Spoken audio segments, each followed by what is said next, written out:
Hey, little fella, what are you doing down here? There ain't no discharge on the ground. Let's sit down and have a little chit-chat about this. So I got one question for you. It all comes down to two types of people, I think. Two ends of the spectrum anyways.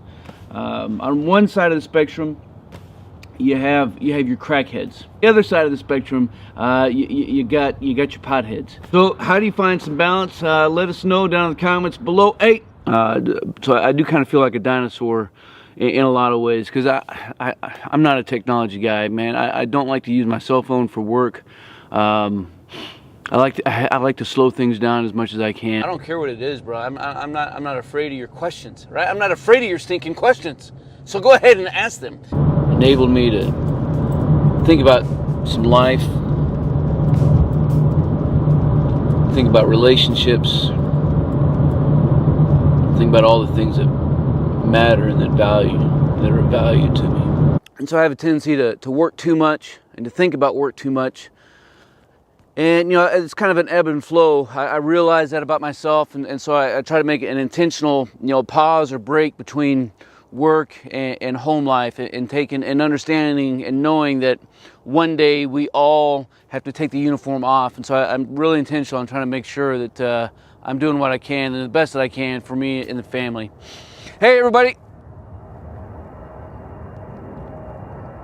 Man, the audacity of an airplane flying over right now.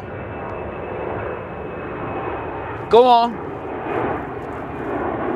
Get out of here. Me channel, you Sue channel, right? Question everything, no matter the source. The man who doesn't stand by his principles doesn't have any. Man, this was a Iron Mike Tyson punch out, man. It was took the breath out of everybody.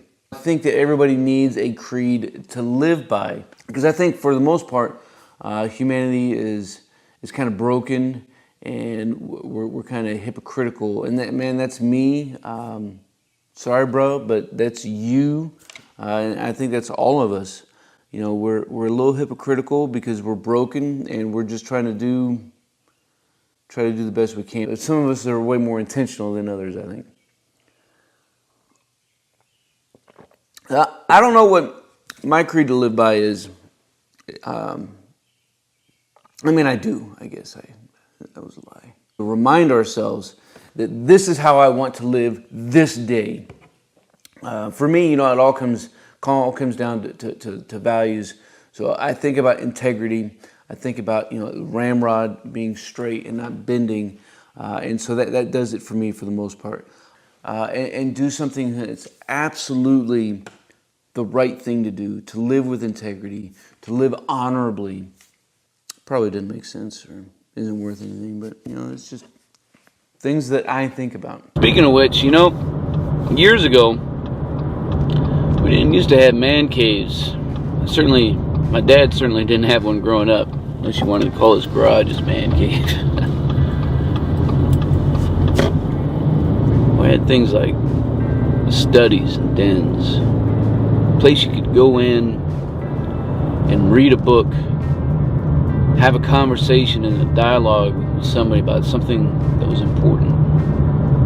You weren't just fed information from Fox News or CNN. You read a newspaper.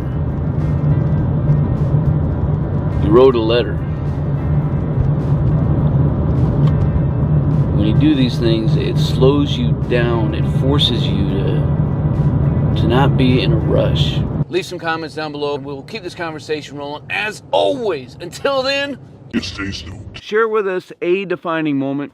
So here's one from my past. This is going back to probably my first, like, real honest to God defining moment or period of my life. I'm 13 years old. And I'm up in the Gila Wilderness, the oldest wilderness area in the United States. And so I'm living in this bunkhouse. It's me and one other cowpoke named John. I'm sitting here, and it's me and him in this little shotgun style ranch house.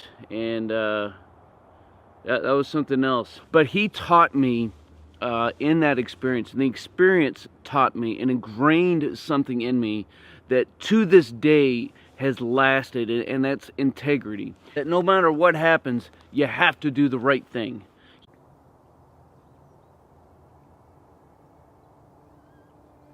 Our words and our actions, they're shaped and molded by our values and our character.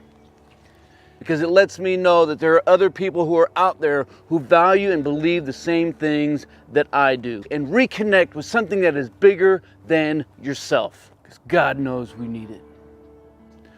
We need more of us who are willing to do justly, to walk humbly, and to love mercy. Back, enjoy a cup of coffee here. You owe me a picture of you in an Alabama thong. That's the short answer. You know, purifying water. Man, sometimes I can just not speak. Perspective starts to change a little bit when we get older. Doesn't mean I miss the mark, right? I miss the mark the same as anybody else around me misses the mark. I'm a human, brother. I mean, I mess up every single day. But my aim is perfect. I think my aim is perfect. I know where I want to go. I know what kind of life I want to live. And so every decision that I make, I'm pretty intentional on judging and comparing my decisions with where I want to go, with that long-term end state. Wake up in the morning and care. Care about who you are, about what your name means, about what the value of your word means. Let it resonate and reverberate within you to the point where when you talk and interact with those around you, they believe you. Let them know that you care. And once they do, and they believe it, I think you might find that even those who others may have given up on can become powerful partners on the journey. Talk story. I mean, that's really what this is all about. But hey, I appreciate all these conversations that we're able to have, and we'll keep this conversation rolling.